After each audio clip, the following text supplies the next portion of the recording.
Hi, I'm Christina. Welcome to my YouTube channel. Today I'm going to share with you some exercises about right hand flexibility. When playing the violin or the viola, there are a lot of things happening at the same time, and there are a lot of movements involved and a lot of combinations of movements. In order to be able to do these movements without pain and in a way that seems effortless, there are some things that need to be developed, preferably early on when starting to learn how to play violin or viola. One of those things is flexibility. The word flexibility can mean a couple of things. First of all, it can mean that you can control what your fingers do or what your wrist does when moving. Another thing that flexibility means is that your fingers maintain their mobility, their ability to move and be relaxed and not stiff or locked into one place. If you look at that, playing like that, it looks unnatural and stiff, and whenever I see students do that, I don't know, I feel like I am in pain. So we try to remedy this by doing these exercises that I'm about to show you. Instead, you want to try for something like that, like circular movements and not rigid and in straight lines, let's say. So you want to develop your finger flexibility in order to have fluid motions. The right hand is what most people struggle with at the beginning because, let's face it, it's not the most natural thing in the world to hold a wooden stick between your fingers and try to move it around and control it and create beautiful music. That takes a lot of practice to do that, and it feels awkward at first. So in order to feel more and more comfortable and confident in what you do with your right hand, there are these exercises. You may find a lot of these flexibility and strengthening exercises out there.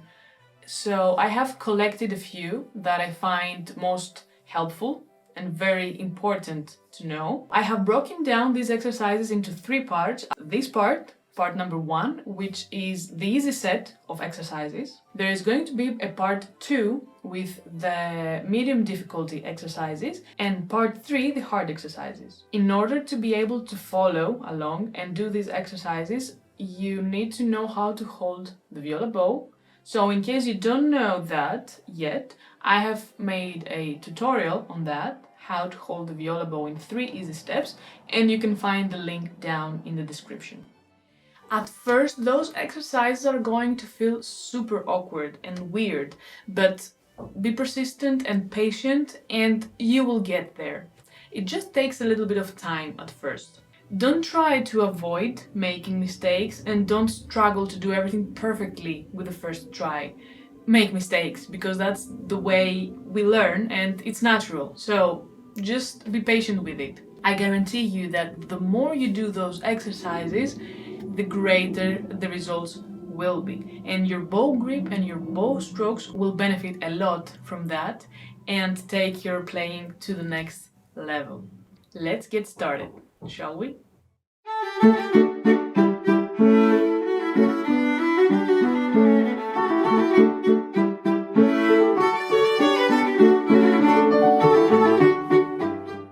The first exercise of the easy set is called Windshield Wipers, and I think that you will see in a moment why they called it that. First, I'm going to demonstrate with a pencil so that it's easier for you to see what I do, and then I will demonstrate with the bow. So, take a pencil, hold it, pinky on top, thumb is bent, index finger on that middle crease.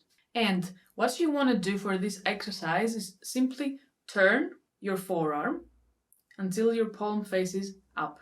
You should keep your forearm parallel to the floor and here have a 90-degree angle, more or less. The pencil is always parallel to the floor.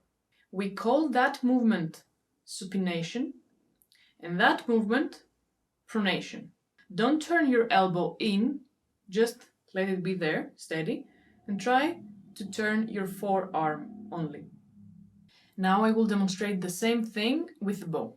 Hold the bow, and now you're going to do the same thing.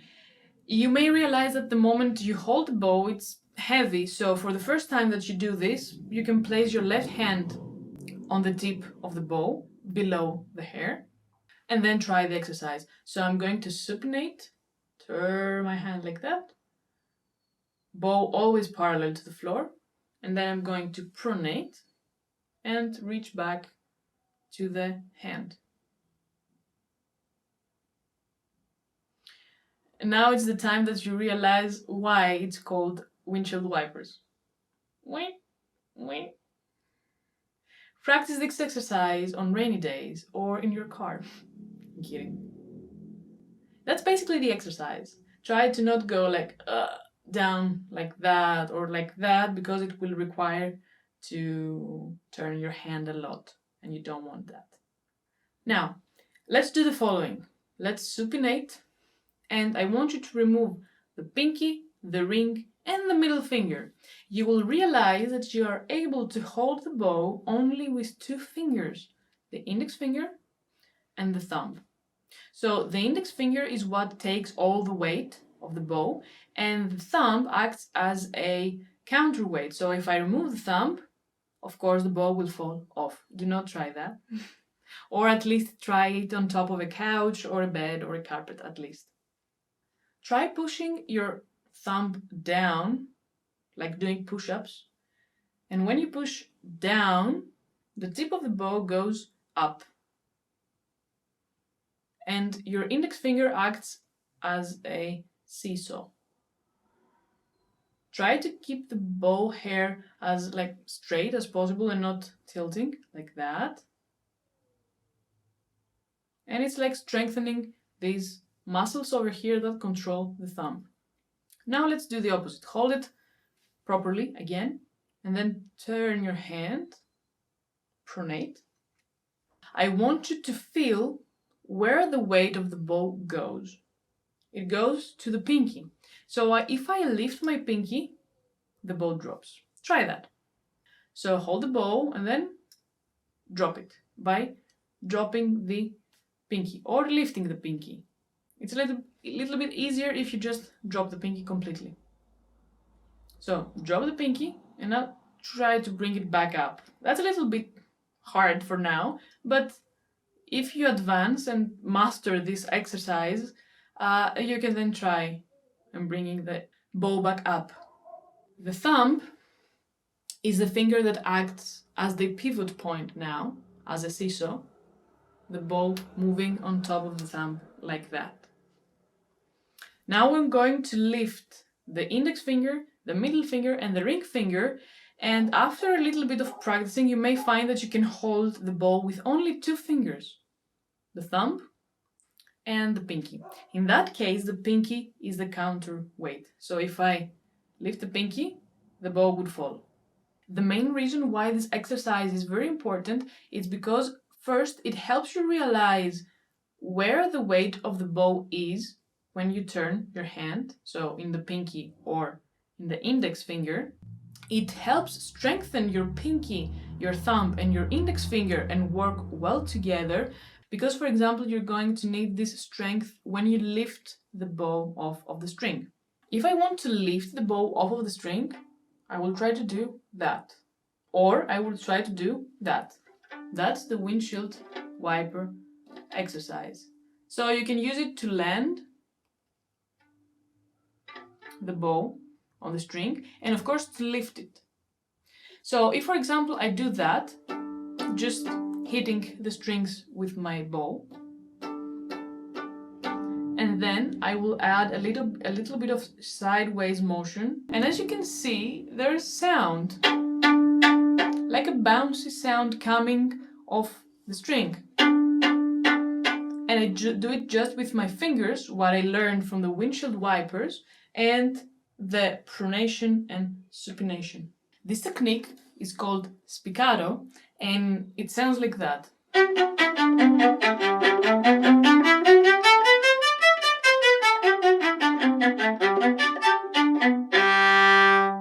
Instead of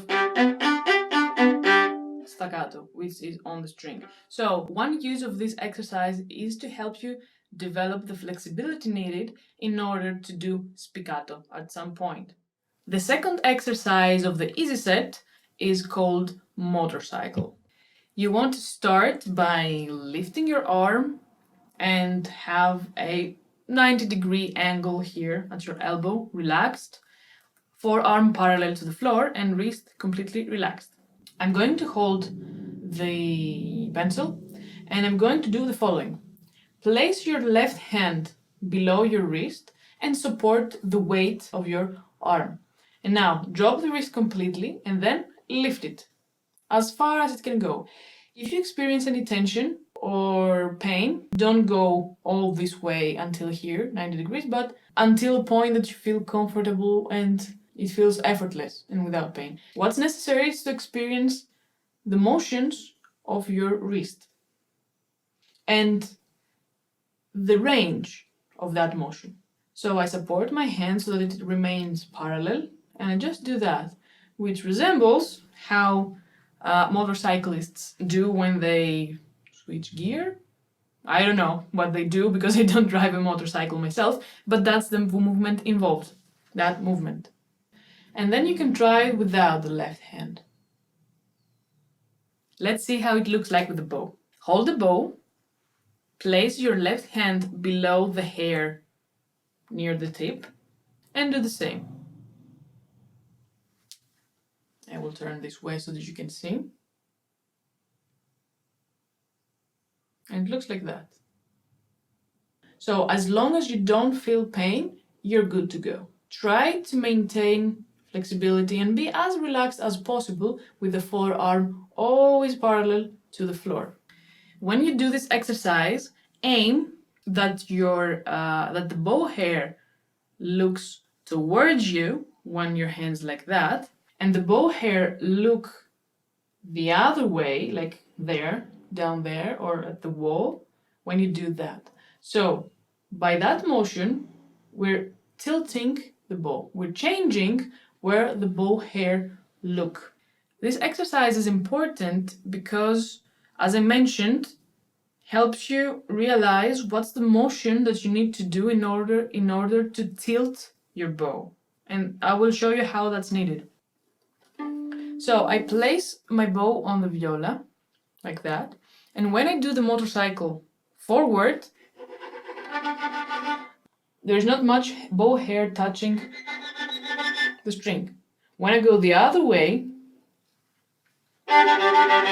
again, there is not much hair touching the string. So when you play and you want to achieve a full sound, you use all the bow hair. But when you want to play piano, for example, you go near the fingerboard and you tilt your wrist a little bit forward, playing with less bow hair. If I use the opposite movement of that, like that, this is a technique called legno battuto, which means in Italian to hit the string with the stick. So you basically hit like that. So you want to be able to actually turn your wrist like that. Probably you will not need it. You will not find it somewhere because it's mainly a technique used in contemporary music. But still, it's a fun thing to do. So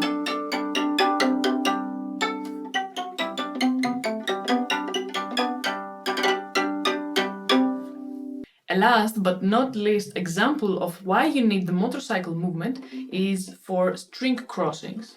So if I move my wrist like that, I'm on the A. If I move my wrist like that, I'm on the D.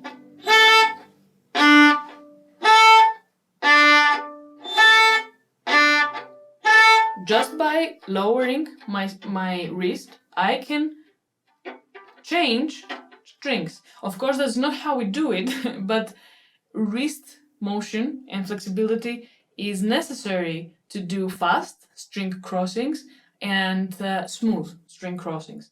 I will demonstrate by playing a piece by Bach, Suite number 1.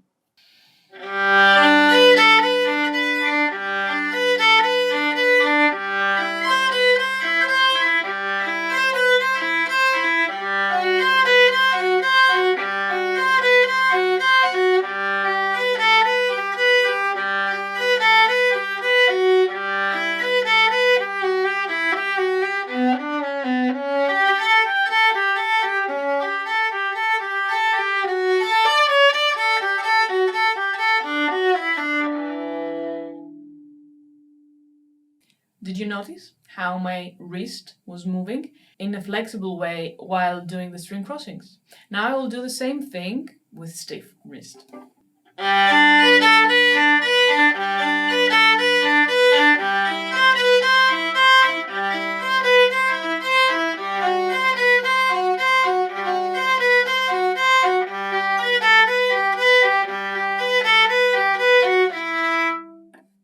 The bow bounces a lot more and I can't control it because everything is stiff.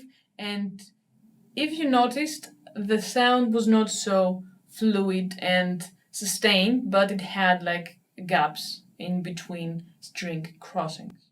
The third exercise of the easy set is called pinky push-ups, and it couldn't be more literal.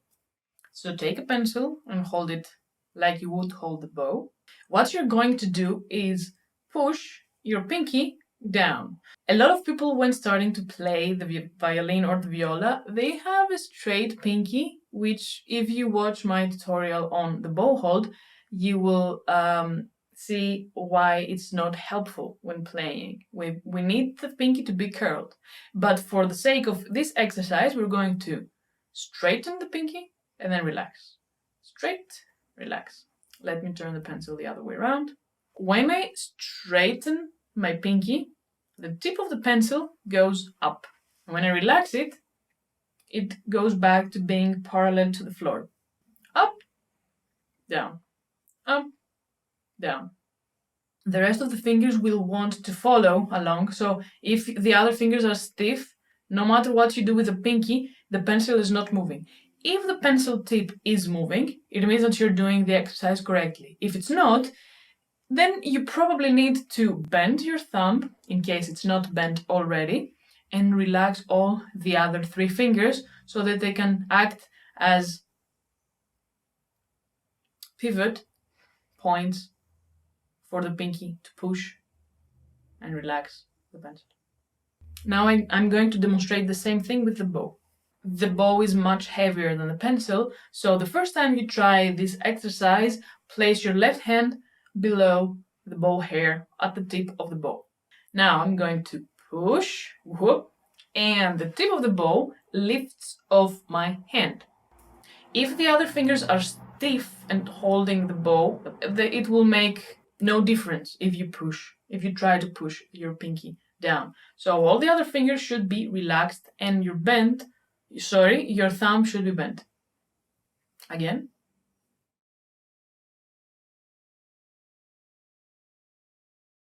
Try to go as high as possible and drop it. That's one part of the exercise. Lifting the bow and dropping it. That's why it's called pinky push-ups. At some point you will start feeling this muscle over here tensing up. Not in a bad way. I mean, maybe it gets tired from lifting the bow. If you feel something like a tension or something in your thumb or this muscle, this part of your hand, maybe you should take a break and do the exercise again in a while, maintaining a relaxed and bent thumb. You don't want to experience pain whatsoever while doing these exercises, or any exercises really. So try to push the bow tip up and let it drop. Up and drop. As you can see, it bounces. Let's try that on the viola. Place your bow on the D string and do the pinky push-up exercise. Lift the bow and drop it. The key here is to let it bounce. Do not try to hold it down. Just let the bow bounce. The more it bounces, the better. And it should bounce like a ball, like big, smaller, really small. And by that you can feel the bouncing of the bow in your fingers and tell if your fingers are really relaxed. As you can see, my pinky goes up and down because the bow is bouncing. If I draw the bow while the bow bounces,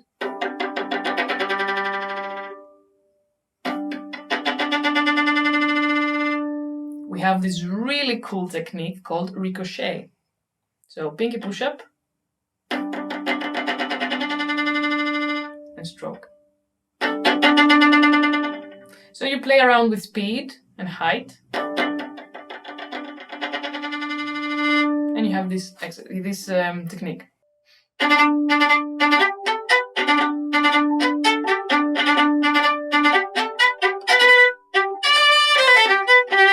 It's a really advanced technique, but as you can see, it involves pinky flexibility and actually all your fingers flexibility to achieve that.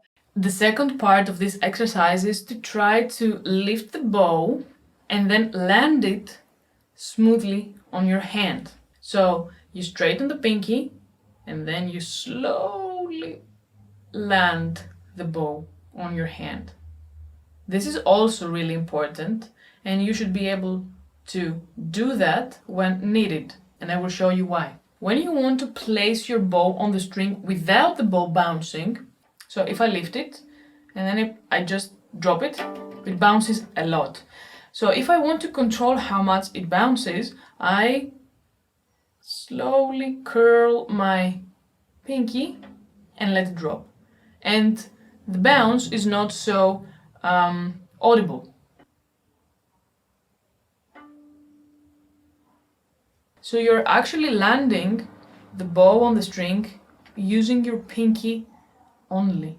Curling, curling, curling, curling, curling. Holding the whole weight bow. That's, for example, where the windshield wiper exercise comes in handy, because you have already strengthened your pinky a little bit.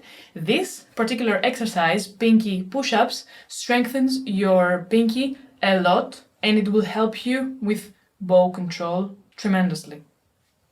I hope that you enjoyed this video and that these exercises will help you a lot in your bow hold and your bow strokes. Stay tuned to make sure you don't miss part 2 of the flexibility exercises, and these are going to be of medium difficulty. So make sure you practice the easy set a lot and then move on to the medium exercises. In case you have any suggestions or things that you want me to show on a tutorial, leave a comment below. Let me know what you thought of this video, if you found it helpful and how was it helpful to you. Did it make your playing better? Did you feel like holding the bow is a little bit easier now after those exercises? Just leave a comment below and I will make sure that I reply to you. Thank you very much for watching this video, and I hope to see you again. Have fun practicing and have a great day. Bye.